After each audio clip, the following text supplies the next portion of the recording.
Assalamualaikum warahmatullahi wabarakatuh. Hadirin jamaah salat zuhur Masjid Al-Falah yang dirahmati Allah Subhanahu wa taala. Pada kesempatan kali ini kita akan melanjutkan bahasan kita di mana Rasulullah sallallahu alaihi wasallam telah sampai ke Madinah. Tepatnya beliau sampai di Kuba tanggal 12 Rabiul Awal tahun ke-1 Hijriah. Setelah beliau 4 hari di Kuba, lantas bersama dengan Abu Bakar As-Siddiq beliau masuk ke dalam kota Madinah. Di sana masyarakat Madinah telah menanti-nanti. Mereka semua telah mendengar keberangkatan Nabi sallallahu alaihi wasallam menuju Madinah, sehingga masyarakat telah menunggu-nunggu dengan luar biasa rindu yang membuncah di dalam hati mereka. Karenanya jemaah sekalian rahimakumullah, begitu kemudian beliau sallallahu alaihi wasallam benar-benar masuk ke dalam kota Madinah, maka sambutan yang gegap gempita, sambutan penuh kegembiraan dirasakan oleh masyarakat. Di antaranya dalam hadis riwayat Anas bin Malik, beliau menyatakan bahwa tidak ada hari yang saya dirasakan kegembiraan oleh masyarakat kecuali hari di mana masyarakat Madinah menerima hadirnya Nabi sallallahu alaihi wasallam di Madinah. Karenanya kemudian ada syair, tala'al badru alaina min thaniyatil wada wajaba syukru alaina ma da'a lillahi da. Tala'al badru, sungguh telah datang bulan purnama. Kita tahu Rasulullah sallallahu alaihi wasallam pada banyak hal digambarkan seperti bulan purnama. Telah datang bulan purnama kepada kami, wajib syukru alaina, wajib bagi kami untuk bersyukur atas kehadiran beliau. Mereka bersyukur atas dakwah yang didakwahkan oleh sang dai, yakni Rasulullah sallallahu alaihi wasallam. Jita bil amri muta', di mana beliau sallallahu alaihi wasallam hadir dengan ajaran yang siap untuk ditaati oleh mereka semuanya. Inilah kegembiraan yang ditumpah ruahkan oleh masyarakat Madinah atas kehadiran Rasulullah sallallahu alaihi wasallam. Karenanya kita dapati begitu luar biasa kualitas dari orang-orang Ansar, orang-orang Madinah. Mereka seperti itu, diantaranya sebelumnya ada Bai'atul Aqabah yang pertama dan kedua, wabil khusus kedua, selain siap untuk memeluk ajaran Islam, berpegang teguh dengannya, mereka semua siap untuk membela ajaran agama yang dibawa Rasulullah, membela Rasulullah, bahkan melebihi pembelaan mereka terhadap diri dan keluarga mereka. Hadirin jamaah, setelah beliau diterima oleh masyarakat Madinah, maka tentu masyarakat ingin agar wahai Nabi, tinggal di rumah saya saja, tinggal di rumah saya saja. Digandoli itu unta Nabi sallallahu alaihi wasallam untuk tinggal di rumah mereka semuanya. Karenanya kemudian kata Nabi sallallahu alaihi wasallam, biarkanlah untaku ini untuk menentukan di mana tempat saya harus tinggal, karena dia dituntun oleh Allah Subhanahu wa taala. Beberapa kali beliau sampaikan karena beberapa kali digandoli oleh masyarakat, tinggal di rumah saya saja, di rumah saya saja. Termasuk Abdullah bin Ubay bin Salul, tokoh munafik yang sebelumnya dia sudah mau dikalungi untuk menjadi pemimpinnya Madinah. Nah itu juga tinggal di rumah saya saja. Tetapi ketika diputuskan oleh Nabi sallallahu alaihi wasallam, biarkanlah untaku ini yang menentukan tempat di mana saya tinggal, maka ya sudah, putus harapan dari Abdullah bin Ubay bin Salul dan tentu juga kemudian oleh masyarakat yang lainnya. Akhirnya unta beliau berhenti di satu pekarangan tempat untuk mengeringkan kurma. Di situ ternyata adalah tanah punya anak yatim dari Bani Najjar. Dan karenanya kemudian disitulah Rasulullah SAW menetapkan untuk tempat tinggal beliau sekaligus dibangunnya Masjid Nabawi. Jamaah sekalian rahimakumullah, tanah itu kemudian dibeli oleh Nabi SAW dari anak yatim tersebut. Walaupun anak yatim itu sudah saya hibahkan saja wahai Nabi, tidak, oleh beliau kemudian dibeli. Dan tanah tersebut ada di depan rumahnya Abu Ayyub Al-Ansari, sehingga merupakan kebahagiaan yang luar biasa bagi sahabat Abu Ayyub Al-Ansari yang ditempati rumah beliau dalam proses pembangunan Masjid Nabawi dan tempat tinggal beliau, yakni sekitar 7 bulan. Rumah Abu Ayyub Al-Ansari itu ada 2 tingkat.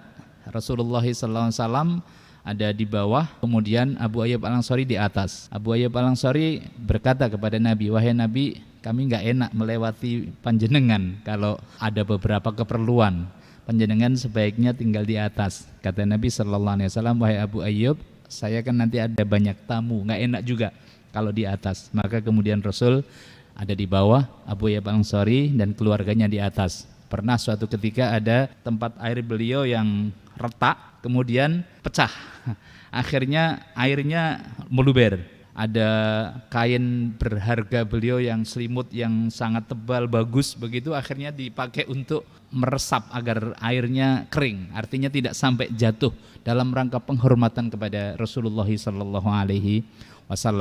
Hadirin jamaah sekalian rahimakumullah, inilah proses awal di mana kemudian Rasulullah SAW melakukan beberapa hal penting begitu masuk kepada Madinah. Pada kesempatan yang pertama kali yang beliau lakukan adalah membangun masjid. Bangunan masjid jamaah sekalian rahimakumullah, di samping secara fisik tentu sangat penting untuk pelaksanaan ibadah-ibadah kepada Allah, maka secara ruh dan secara maknawian yang paling penting dari pembangunan masjid itu adalah menegaskan pembangunan masyarakat. Pondasi terpentingnya itu adalah iman kepada Allah Subhanahu wa taala. Karenanya proses pembangunan masjid di samping secara fisik dan manfaat-manfaat serta fungsi-fungsi masjid yang harus diterapkan, yang pertama dan utama haruslah ditegaskan dan dipahami bahwa masyarakat itu akan terbangun dengan baik ketika pondasi dari bangunan masyarakatnya itu iman. Sehingga seluruh masyarakat terikatnya dengan keimanan kepada Allah Subhanahu wa taala. Kita dapati satu penegasan dari para sahabat, nahnu nu'minu qablal Qur'an, bahwa kami ini mengawali dengan adanya iman, maka begitu Al-Qur'an turun, maka seluruhnya mereka siap untuk sami'na wa ata'na terhadap apa yang diturunkan oleh Allah Subhanahu wa taala lewat Al-Qur'an dan apa yang diperintahkan dan diajarkan oleh Rasulullah sallallahu alaihi wasallam. Demikian inilah yang kemudian menjadi penegasan dari proses yang pertama kali dilakukan oleh Nabi begitu masuk Madinah, yakni membangun masjid. Keimanan menjadi pondasi yang sangat penting, dan yang kedua adalah tentu semua amaliyahnya merujuk kepada tugas atau fungsi diciptakannya manusia, yakni beribadah kepada Allah Subhanahu wa taala dalam rangkaian ibadah makhdhahnya dan sekaligus juga ibadah-ibadah ghair makhdhah atau ammahnya, ibadah-ibadah sosialnya. Karenanya ba'da orang salat dari masjid, ibadah-ibadah sosialnya ketika dia berfungsi dalam pekerjaan-pekerjaannya, di keluarganya, di masyarakatnya, nilai-nilai yang ada di dalam keimanan dan nilai-nilai yang ada dalam sholatnya itu diterapkan dalam kehidupan sehari-hari dalam berbagai macam profesi dan pekerjaannya. Inilah yang pertama yang dilakukan oleh Nabi Sallallahu Alaihi Wasallam, membangun masjid dan dua nilai utamanya, keimanan dan ibadah kepada Allah Subhanahu wa taala. Setelah kemudian masjid terbangun, di mana Rasulullah SAW dalam proses pembangunannya juga ikut terlibat secara aktif. Setelah itu kemudian ada beberapa pendapat usulan untuk bagaimana memanggil masyarakat dalam panggilan untuk sholatnya. Dan kemudian Masya Allah wa tabarakallah, Allah Subhanahu wa taala ilhamkan kepada sahabat Umar bin Khattab dalam mimpi beliau, yang beliau mendengarkan azan. Dan azan itulah yang kemudian menjadi syariat dalam rangka memanggil manusia menuju kepada Allah Subhanahu wa taala untuk melakukan salat-salatnya. Dan begitu luar biasanya azan ini ma'asyiral muslimin rahimakumullah, sehingga Rasulullah SAW menegaskan dan mendoakan, di samping mendoakan imam, beliau juga mendoakan muadzin dengan fadilah yang luar biasa. Dan kita tahu ya, Bilal bin Rabah dipilih oleh Nabi Sallallahu Alaihi Wasallam untuk menjadi muadzin Rasulullah Sallallahu Alaihi Wasallam. Dan bicara tentang azan, saya tidak mau berbicara tentang gonggongan anjing ya.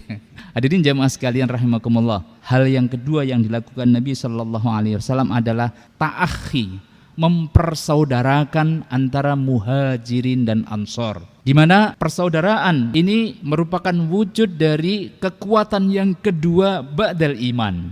Kekuatan yang harus dimiliki oleh umat untuk bisa membangun peradabannya harus ditopang dengan kekuatan kedua setelah kekuatan iman. Kekuatan yang kedua adalah kekuatan ukhuwah. Allah tegaskan di ayat 10 dari surat Al-Hujurat, innamal mu'minuna ikhwatun. Sesungguhnya orang-orang beriman itu pastilah bersaudara. Hanya saja orang yang beriman itu adalah orang-orang yang bersaudara. Karenanya di ayat yang lain Allah tegaskan, kalau kemudian persaudaraan ini tidak ada atau ukhuwah Islamiyah itu tidak ada, maka pastinya kekuatan imannya pun akan menjadi lemah.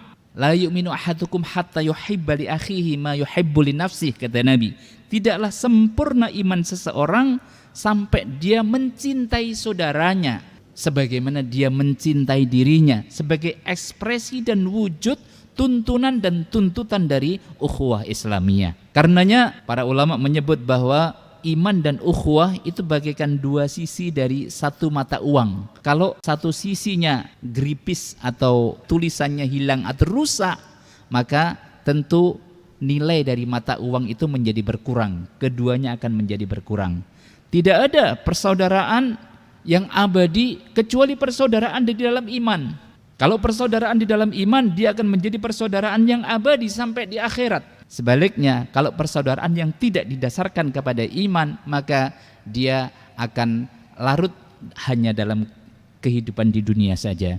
Inilah jemaah sekalian rahimakumullah, sampai-sampai ketika dipersaudarakan itu kita dapati bahwa disebutkan di ayat 9 dari surat Al-Hasyr bahwa tingkatan dari ukhuwah yang dibangun oleh Rasulullah dalam ta'akhi antara muhajirin dan ansar ini sampai pada tingkatan yang puncak, wa yu'thiruna ala anfusihim walau kana bihim khassasah, yakni tingkatan ukhuwahnya sampai pada tingkat mementingkan saudaranya dibandingkan dengan kepentingan dirinya sendiri, memprioritaskan kepentingan saudaranya. Sa'ad bin Rabi misalnya ketika menyampaikan kepada Abdurrahman bin Auf, kata Sa'ad bin Rabi, saya punya 2 rumah, silahkan pilih salah satu daripadanya, satu untuk engkau dan satu untukku. Kemudian saya punya 2 kebun, silahkan pilih, artinya 50% kebun, 50%-nya untuk engkau, 50% untuk saya. Saya punya 2 istri, Pak. Silahkan pilih salah satu daripadanya yang engkau sukai, setelah